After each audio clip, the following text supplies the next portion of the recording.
Hi అండి, అందరికీ నమస్తే. నేను మీ గీత. ఇవాళ నేను చేయబోయే వంటకం సగ్గుబియ్యం పెసరపప్పు పాయసం అండి. పెసరపప్పు అరకప్పు తీసుకున్నాను, సగ్గుబియ్యం అరకప్పు తీసుకున్నాను, పంచదార 1 కప్పు తీసుకున్నాను, యాలకులు 2 తీసుకున్నాను. ఈ పాయసం ఒంటికి ఎంతో చలువ చేస్తుందండి. ఎండాకాలంలో మనం కనీసం వారానికి ఒకసారి తీసుకున్నా కూడా ఒళ్ళు వేడి చేయకుండా ఉంటుంది. ఇప్పుడు తయారీ విధానం చూద్దామండి. ముందుగా స్టవ్ వెలిగించుకొని బండి పెట్టుకుందామండి. పెసరపప్పుని నేను కడిగి తీసుకున్నానండి. కడిగేసి నీళ్ళు లేకుండా వేసుకుని బండిలో వేసుకొని కొద్దిసేపు వేపుకుందాము.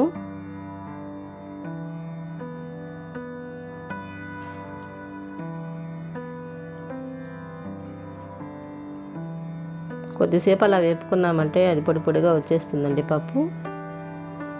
అలా బాండిలకు కొద్దిగా అంటుకుపోయినట్టు అవుతుంది కాబట్టి కలుపుకుంటూనే ఉండాలండి. చూసారు కదా, పప్పు వేగిపోయింది. ఇప్పుడు మనం సగ్గు బియ్యాన్ని నానబెట్టి ఉంచుకున్నాం కదా కడిగి, అవి వేసేసుకుందాము. వేసుకుని కొద్దిసేపు ఫ్రై చేసి తర్వాత వాటర్ తీసుకుందామండి. మనం పెసరపప్పు సగ్గు బియ్యం కలిపి 1 కప్పు తీసుకున్నాం కాబట్టి 1 కప్పుతో 5 కప్పుల నీళ్లు వేయాల్సి వస్తుంది. చూసారు కదా,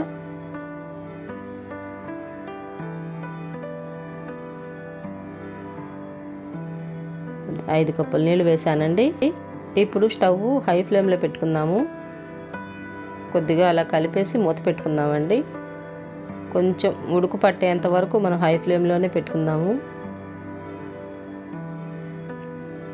2 నిమిషాల తర్వాత తీసి చూద్దామండి మూత.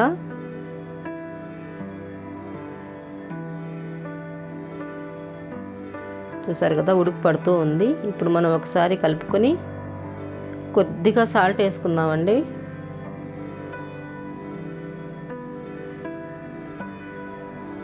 కొద్దిగానే వేస్తున్నానండి సాల్ట్.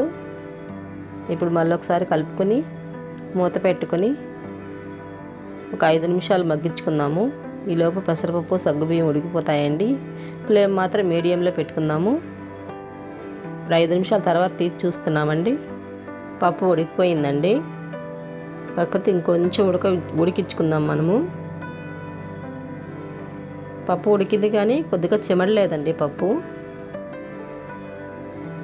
అందువల్ల 1 నిమిషం అలా ఉడికించుకుందాం మళ్ళీను. చూసారు కదా, పప్పుగానే ఉంది.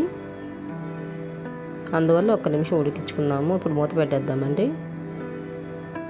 1 నిమిషం అయ్యాక తీసి చూసుకుందాము.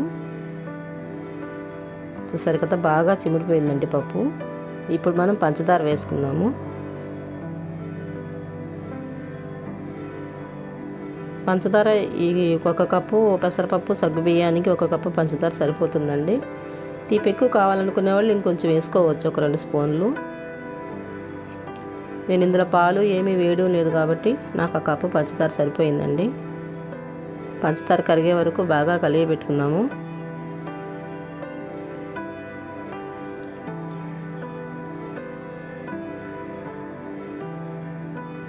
ఇప్పుడు యాలకుల పొడి వేసుకుందామండి. నేను 2 యాలకులు తీసుకున్నాను. లోపల గింజల వరకే తీసుకున్నానండి. నేను సన్న సబ్బియ్యం తీసుకున్నానండి, అందుకనే ఎక్కువసేపు నానబెట్టుకోలేదు నేను. మీరు పెద్ద సబ్బియ్యం కనుక తీసుకున్నట్టయితే నానబెట్టుకోండి. ఇప్పుడు మనం చక్కెర కరిగిపోయింది కదా, ఇప్పుడు మనం మూత పెట్టుకునేసి ఉడుకు పట్టేంత వరకు మనం స్టవ్ సిమ్లో పెట్టుకొని ఉడికించుకుందామండి. చూసారు కదా, ఉడుకు పట్టింది. ఇప్పుడు మనం స్టవ్ ఆపేసుకుందాము. ఒకసారి కలుపుకొని స్టవ్ ఆపేసుకుందామండి. దింపుకొని వేస్తాము. చూడండి, బౌల్లో తీసుకుంటున్నాను. వేడిగా తింటే చాలా బాగుంటుందండి. అసలు మన శరీరానికి ఎంతో చలువ చేస్తుందండి ఈ పాయసము. మీరు కూడా ఒకసారి ట్రై చేయండి. ట్రై చేసి ఎలా ఉందో చెప్పండి. ప్లీజ్ సబ్స్క్రైబ్ చేసుకోండి, షేర్ చేయండి, లైక్ చేయండి ప్లీజ్. ఓకే అండి, బాయ్ అండి. ఇంకో వంటకంతో మళ్ళీ కలుస్తానండి. Thanks for watching.